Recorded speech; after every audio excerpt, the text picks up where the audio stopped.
Welcome to part 2 of Menopause Case Study. This is Molly Bachtel, and thanks for joining me again. I'm sorry I had to split these recordings into 2 segments. I accidentally kicked my power strip under my desk and cut off my computer when I was 20 minutes into recording our previous thread. So forgive me for that, and we'll just go on with our part 2. Okay, and here is where we left off. We had just finished getting the physical exam information, and I showed you a lovely picture of some vaginal atrophy.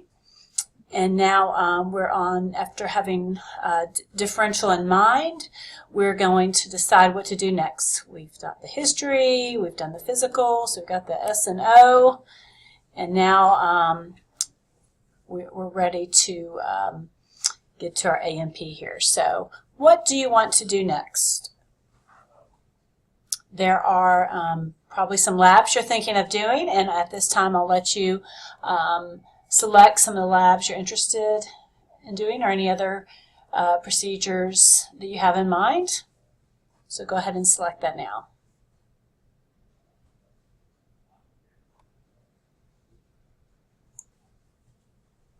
Okay, and I'm sure you considered some of these tests to perform on our patient Barbara. TSH is the first one listed. The rationale for doing a TSH is to rule out thyroid dysfunction, and we get results that are normal, so we're good on that.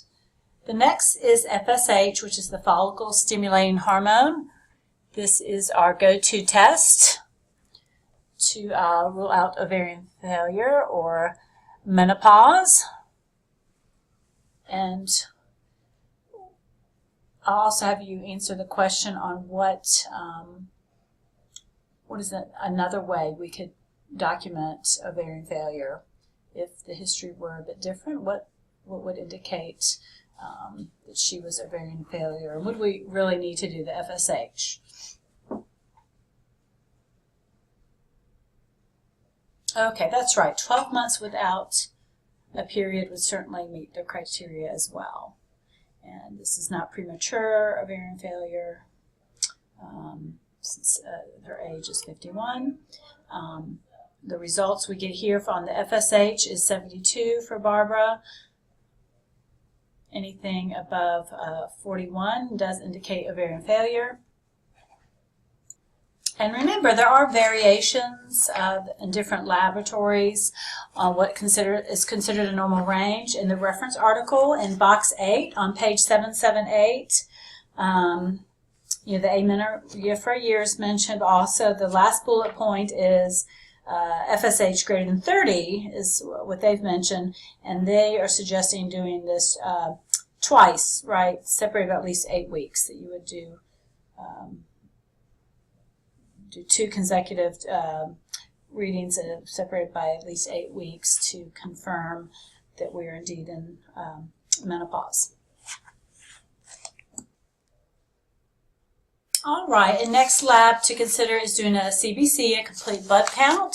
The rationale for doing this is the patient does complain of fatigue, and certainly anemia can cause fatigue along with infection. So with these results, we get the white blood cell count is normal at 4, which rules out any any infection, and then the H&H is also a normal range at 13.2 and 38.4. Another test this woman is definitely needing is a pap smear. With Barbara's history, she does report having a pelvic exam last year. It's unclear if a pap was done at that time when you read through the history.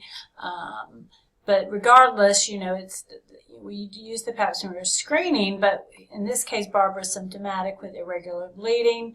Certainly, cervical cancer could be the cause of that, so it's appropriate to do a pap smear, even if she had one last year, because we're off the normal recommendations of every 3 or 5 years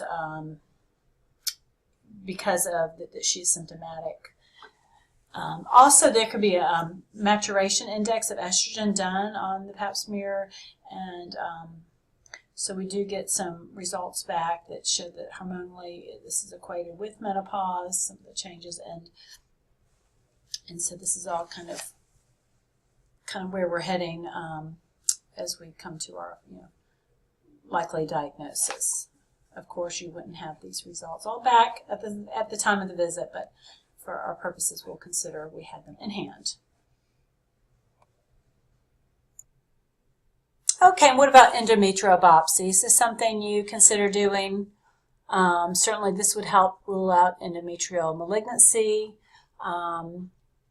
Definitely people who are in perimenopause / menopause transition can have some heavy bleeding. This has been going on for about 6 months for Barbara. The bleeding can cause endometrial polyps and a greater thickening that we call hyperplasia, and could lead to cancer of lining of the uterus, but that's not super common. If she has, she's kind of at that point though that she's been about 6 months over regular bleeding, and unless the bleeding is excessive or she's at high risk for uterine cancer, it's generally not especially concerning in light of the other positives we have here with her FSH level being up.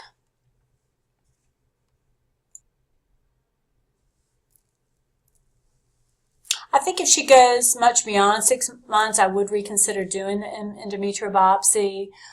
Some red flags for doing it sooner would be if she's having heavier bleeding that's requiring the use of a pad every hour for over 24 hours time. If the bleeding is lasting for more than 2 weeks. If she were to start bleeding after not bleeding for 6 months, that would be concerning. But the exception to that would be, if a woman's on estrogen therapy that includes the progesterone as well, we're going to see some bleeding come back with that. That's a normal finding with the estrogen replacement therapy. Okay, and what about doing some HIV testing or hepatitis testing? That would certainly be appropriate given her occupation and sexual history. If that had been done in the past, it might be good to just do that, to take that off the table. And then PPD, some of you might have thought of doing that, and the rationale would be, could she have been exposed to tuberculosis, causing some night sweats and fatigue, but she didn't really have a cough or anything, so I think I probably wouldn't get this done. She's probably having to do it at her job anyway. Would be my thoughts on that. Okay, and here again, here's your differential diagnoses to consider: the hyperthyroidism, that's spelled incorrectly on the slide, oops, viral induced hepatitis or HIV, depression, menopause, STI, TB, or anemia. So what's your diagnosis? Okay, so this was kind of a trick question because we didn't have perimenopause on the differential, did we?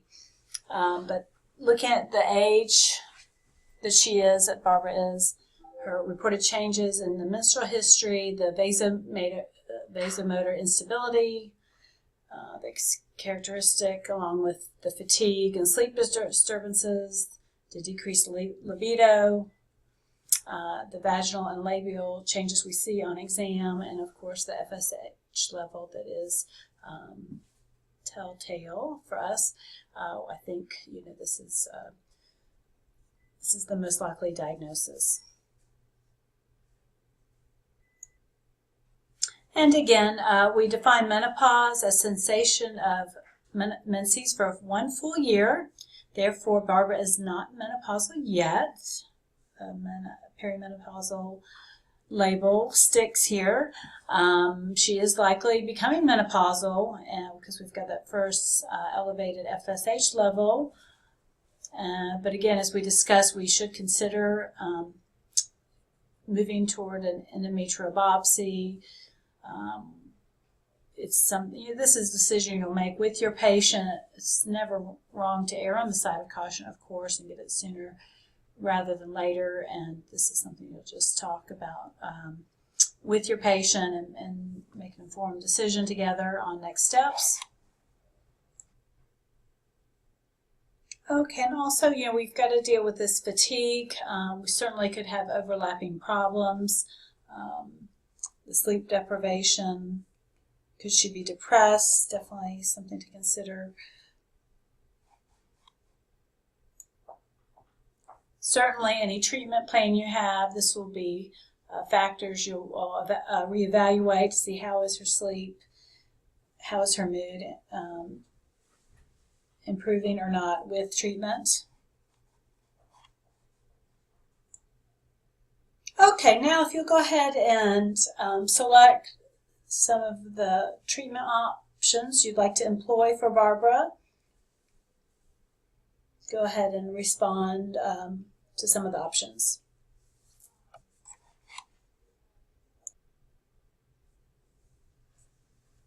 Okay, so how are we going to treat Barbara's menopause?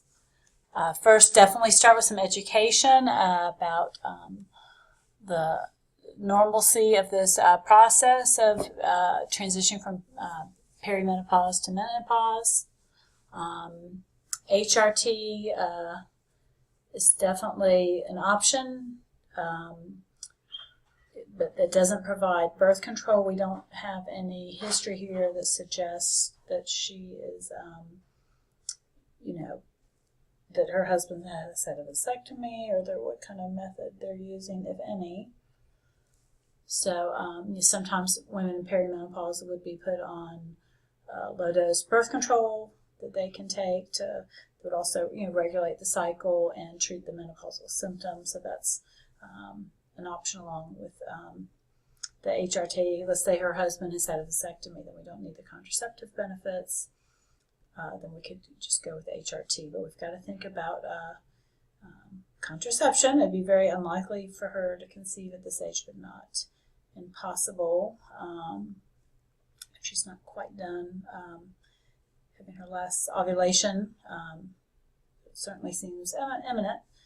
And then what about non-medical interventions? The kind of tips we can give in how we dress, having layers for when those hot flashes come on that you can easily remove. There's a lot of these moisture wicking fabrics, and actually there's a whole line of nightgowns. I saw years ago, way before my approaching perimenopausal years, that are supposed to help you with the hot flashes and having the right kind of fabrics, avoiding triggers like caffeine intake. This lady certainly could cut back on her caffeine, I think. Exercising more might help. Keeping the bedroom comfortable. And what about for vaginal dryness? We certainly have some recommendations here. Just go to Table 8 to look at some of these products that are helpful, both hormonal and non-hormonal. With her having the hot flash symptoms, we're not, I think if you're going to go for the oral hormonal agents, then you probably wouldn't do both unless it was she's having more severe symptoms, because that should help, taking it orally in the vaginal area as well.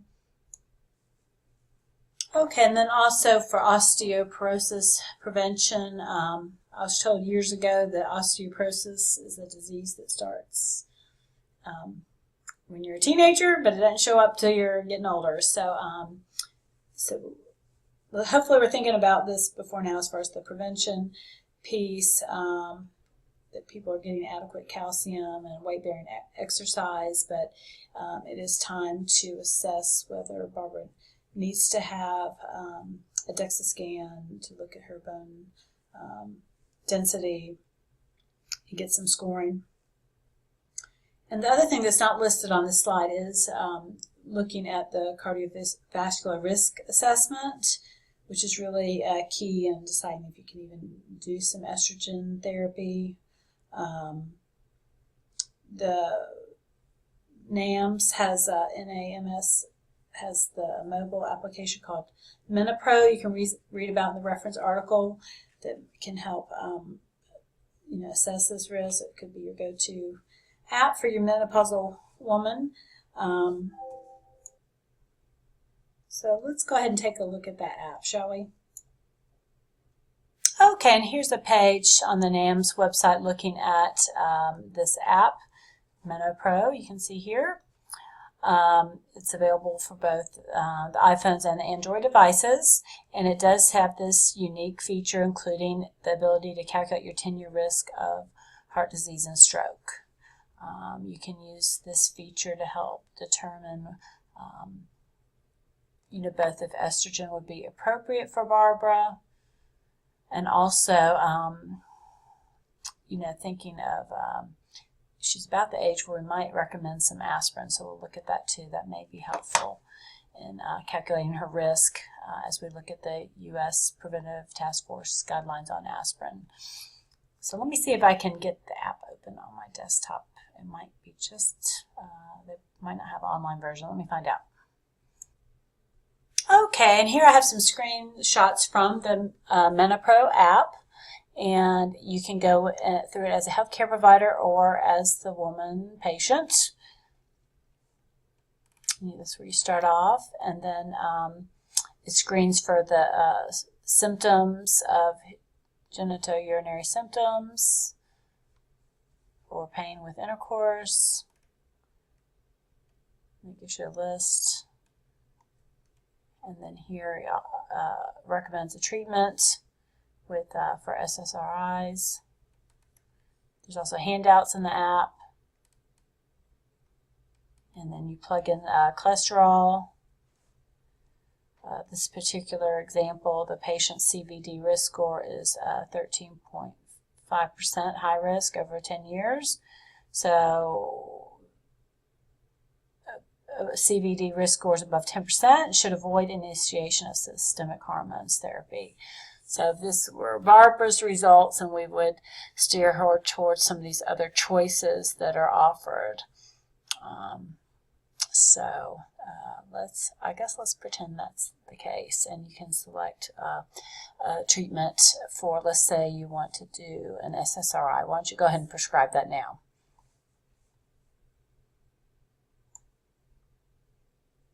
Okay, and here's Table 7 on page 782 of our reference article that has some of the common dosing for the SSRIs here, if that was your choice for her, assuming she wouldn't benefit. She's had too high risk on the CVD risk for hormones, and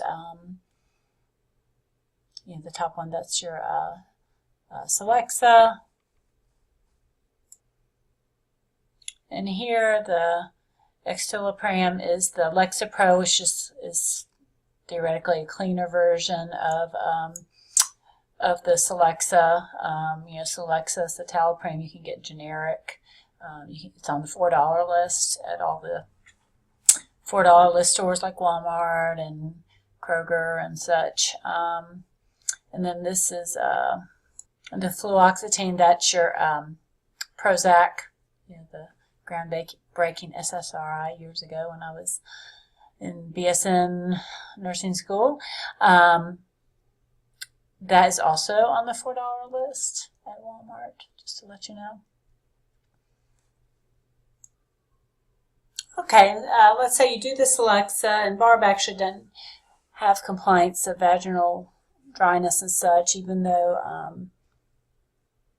her libido's down. She reported having a mutually satisfactory sex life for her and her partner as far as the actual intercourse goes, even though her libido's down. But let's say she was having some symptoms, and we definitely see on exams she has some thinning and everything. You can choose one of these non-hormonal lubricants if we're trying to avoid the hormones. Now, can women use some of the more topical hormones and when they can't take the oral estrogen? That's a very good question. Okay, and to find out the answer to that question, I did find this article on reviewing the options for local estrogen treatment of vaginal atrophy. I'll post this article along with the other one I posted that we've used throughout the case study. This was published in the International Journal of Women's Health. And as you can see here, they're going back to NAMS, being the authority on this topic, that the first-line treatment should be the non-hormonal lubricants and such that we saw listed.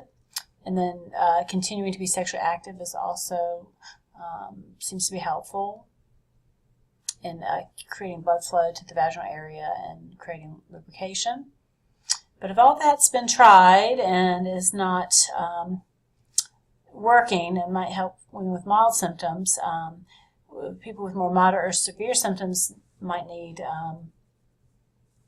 some other options. And the estrogen therapy is effective. And we have concerns with the systemic estrogen, the risk for deep vein thrombosis, pulmonary embolism, coronary heart disease, endometrial breast cancer. If somebody doesn't have hot flashes and such, we're not going to offer them a systemic treatment, but if it's solely for the treatment of vaginal atrophy, the local vaginal estrogen is advised. It seems to be a safer option with the side effect profile with hormones, and it also reduces the risk associated with long-term systemic estrogen exposure, and is pretty well tolerated. So back to our table 8, let's say you recommended a lubricant of some kind, it didn't help so much, and you're ready to move on to a more local vaginal hormonal cream. And it's not necessary, by the way, to have include progesterone with these topical vaginal creams. So go ahead and pick one and write that prescription. Do a little practice writing your prescription.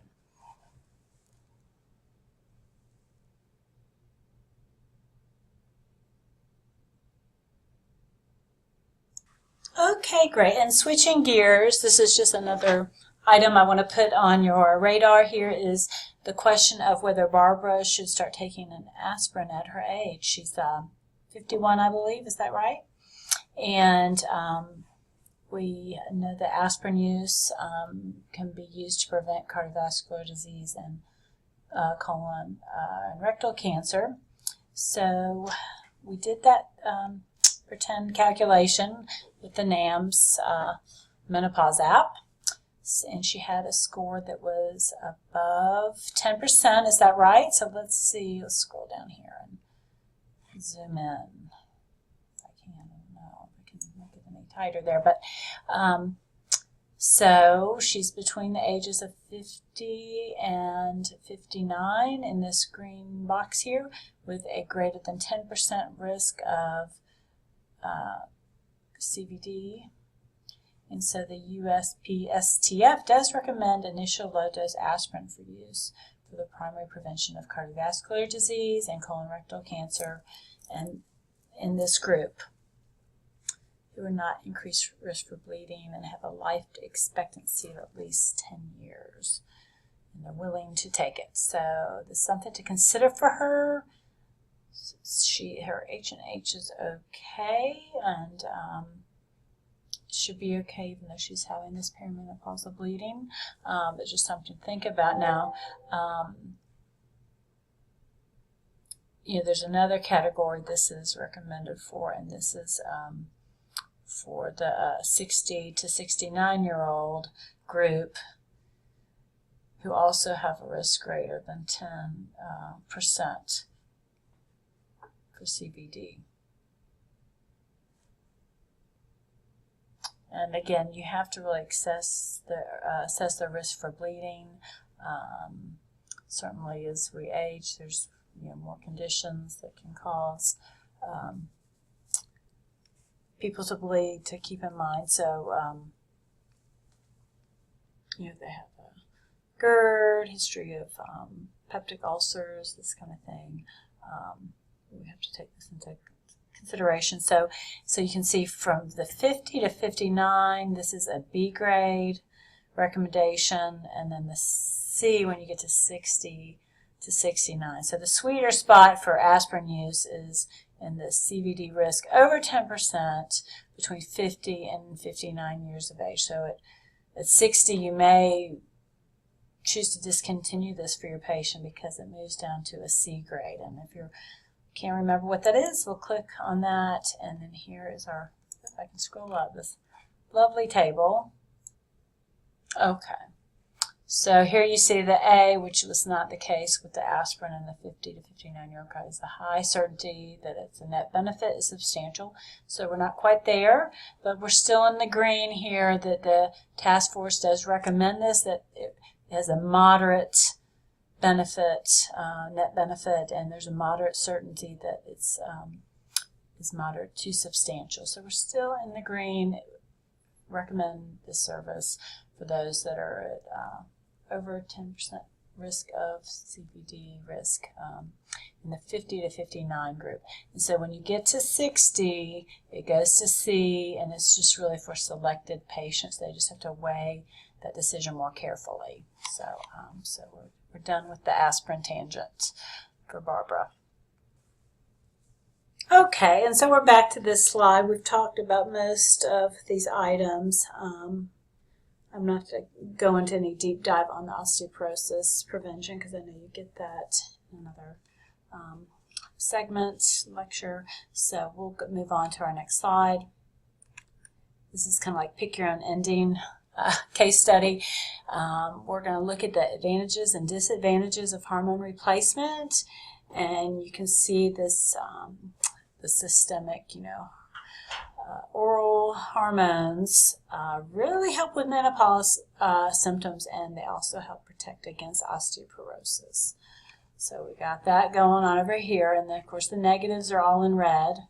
The DVT risk, breast cancer risk, and the cardiovascular risk. So we've already had one, pick your story where we went down that this person's at higher risk for cardiovascular issues. We're not going to do the oral treatment for the menopausal, perimenopausal symptoms. And then we'll go from there. Okay, and I know you've had this already, so I won't go on and on about it, but the breast cancer risk is there with hormone replacement therapy. Apparently, the longer you're on it, the higher the risk. And so this used to be something we had women take for years and years and years, like my grandmother did. And then they said, well, you know what, let's just take this to treat the menopausal symptoms and try to transition off of it, when we can. So to put the risk into numbers, if 10,000 women take HRT for a year, there's about 8 more cases of breast cancer per year than if they had not taken the hormone replacement therapy. So it's a very small risk, but yet it's there. Okay, and HRT is also linked to increase of breast density, and it can make it just harder to see any suspicious areas of breast cancer when the breasts are dense, just like younger women have denser breasts, and that's why we don't. The mammograms aren't as helpful in younger women because of their dense breasts if we're looking at a breast lump. So that makes sense. And hormone replacement therapy and venous thromboembolism. We know that oral hormone replacement therapy does increase the risk of blood clots in various places in postmenopausal women. And this happens fairly quickly. The risk goes up with initiation the first 1 to 2 years, and then decreases over time. So it's more like having the first couple of years they're taking this, and then lower risk. And we see a lower risk for embolisms estrogen, progesterone, or the estrogen alone in women over 60. And I think it's possible that there's lower risk for embolisms with the transdermal routes and the newer, lower doses of hormone replacement therapy that have come out since the Women's Health Initiative study. But there's not a lot of good evidence on that, so we're not really conclusive in saying that. And then we know that there is a higher risk for embolism in overweight women and those that have the factor mutations.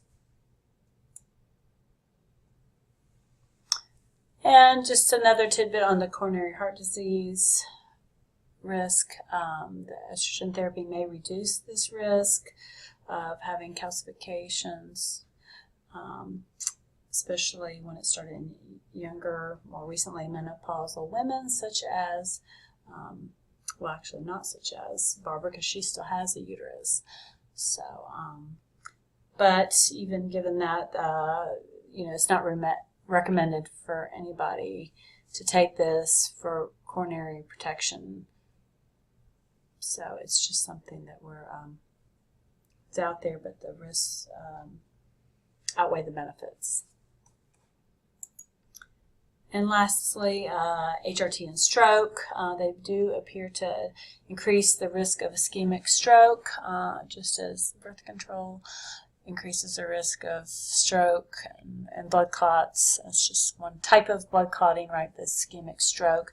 And then they don't have any known effect on the risk for a hemorrhagic stroke, where there's actually bleeding versus an embolus. So, okay, so we're going to go back to just the idea of Barbara now like being at lower risk for cardiovascular disease, and she really wants some hormones for her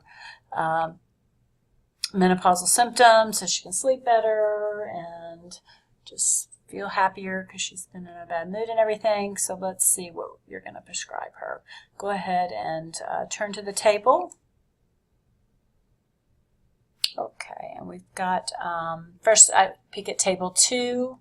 It's on page 769 of the first reference document, and make sure that Barbara doesn't have any contraindications. We think we have an explanation for her vaginal bleeding given her age, but if you chose to do an endometrial biopsy, then you would maybe wait before initiating hormonal therapy. She's not increased risk for breast cancer, no issues there. Liver disease, gallbladder disease, hyperlipidemia, with triglycerides over 400 being a contraindication. Her blood pressure, if I remember correctly, was not optimal, but it looked pretty good overall. Definitely her systolic was below 160 and diastolic below 100. So we're good there. And I'm trying to think if there's anything else. I don't see any other concerns based on her history. And we didn't even talk about the fact that sometimes people will use IUDs and perimenopausal women to stop that bleeding. But with her having the hot flashes, she wants it treated. So let's go ahead and find the treatment table. Okay, and here it is, the final step, or close to it on page 780. We've got table 6 with commonly prescribed hormonal therapy for vasomotor symptoms in the United States. So go ahead and select an option that you'd like to go with. Okay, and I'm sure you chose wisely and you remembered that this is a woman with a uterus because she's bleeding. We know she has a uterus, right? So she cannot do the estrogen only. She has to have protection with the progesterone to counteract, not have an unopposed estrogen. So thanks for choosing wisely on this. And lastly, it would be good to know, when would you like to see Barbara for follow-up? if you want to assume she already had an endometrial biopsy. If you're wondering about doing that, let's assume that she got it done and it was normal. And when would you like to see her back? How soon would you expect her to get some relief and then make some adjustments to her medicine? All right, and there's a nice little section on this and up to date that they definitely recommend starting off with the lowest dose and going up, and in about a month's time you should give them about a month on one dose before you titrate up to another dose to relieve menopausal symptoms. Okay, and here's the other alternate ending. Let's say instead you put Barbara on contraception. It'd be important to know when to stop that. I think you'd be very close to stopping it. You have one FSH elevated.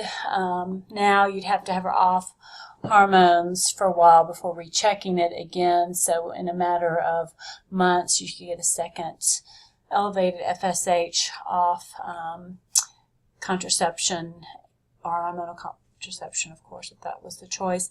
And then she could stop contraception safely. And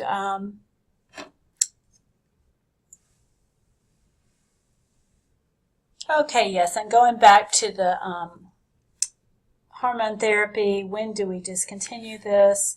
We're trying to use the lowest effective dose. You can see on the top bullet point here, for the shortest amount of time necessary. Current recommendations are 5-year max duration of therapy, given the increased risk for breast cancer from the Women's Health Initiative study. So now I can say we finally are concluding this case study. You've been great plugging along with me, considering all these options for Barbara, and I hope you have a really great rest of your day, and I will see you soon in class.